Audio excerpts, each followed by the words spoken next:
Specially আপনি দেখেন যে যদি কেউ ফেক ভিসা নিয়ে এই দেশে ঢুকে যায়, তাহলে তো আপনি বুঝতে হবে যে আপনার সিস্টেমে সমস্যা রয়েছে। তো এই সমস্যাটা দূর করার জন্য তারা মূলত এই যে ৯,০০০ আপনার স্টাফকে তারা আ ট্রেন করছে সো দ্যাট তারা ভিসা স্পেসিফিক ভ্যালিড ভিসা ছাড়া যাতে তারা আপনার ইউকেতে এন্ট্রি করতে না পারে। কারণ যেহেতু পুরো জিনিসটাই ডিপেন্ড করতেছে মানে আপনার স্পেশালি আইটির উপরে।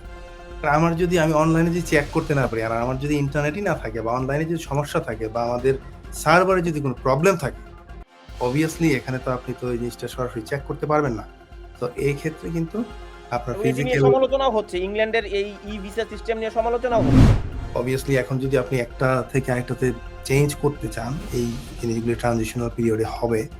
বাট যদি পুরোপুরি করতে পারে তাহলে কিন্তু একসময় আপনার হয়তো আপনি জানেন যে যেমন আমাদের যারা ব্রিটিশ সিটিজেনদের জন্য তারা কিন্তু জাস্ট স্ক্যান করে চলে আসতেছে যাদের ভিসা, পাসপোর্ট আছে।